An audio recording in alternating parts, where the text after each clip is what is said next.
I'm sure, if you noticed. Yes, that one, yeah. Yes. Yes, so go to, not that one. Page, it doesn't have pages, but it's an extra R10. It was the foreigners' logs. Mine doesn't have pages.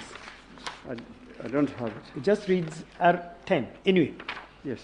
R10 Yes. is titled Users Who Logged In Recently. Do you remember that? You projected it here.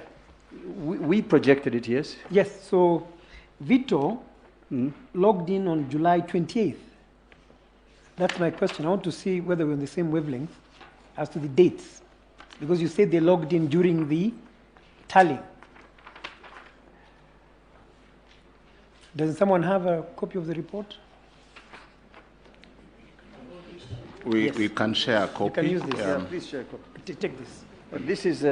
Share this. R10. And to save on time, Mr. Ngarisha, you can be looking at R12 yourself. This one. Yes. Thank you. Okay. So, Mr. Murgor, you said in, if I... That's all. R10. Why don't I have this? Okay. Yes. Yes, so R10, please read for us the dates that these people logged in and the time.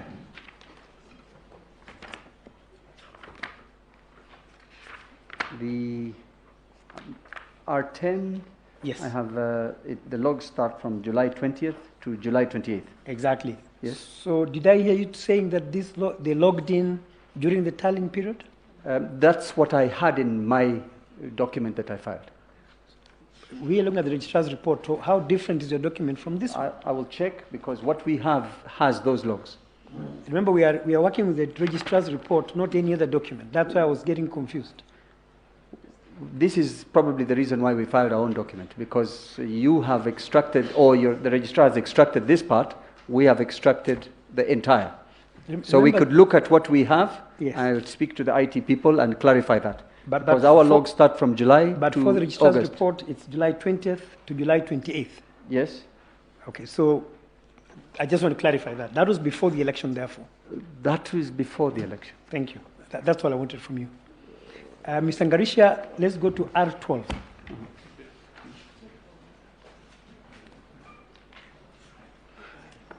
I would have expected you, as you come, to answer Mr. Murgor's concern, which was that R12 is a history of delete and removal actions.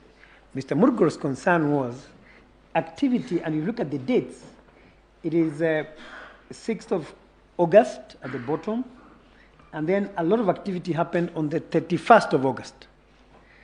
I would have expected you to say these deletions and removals relate to this action.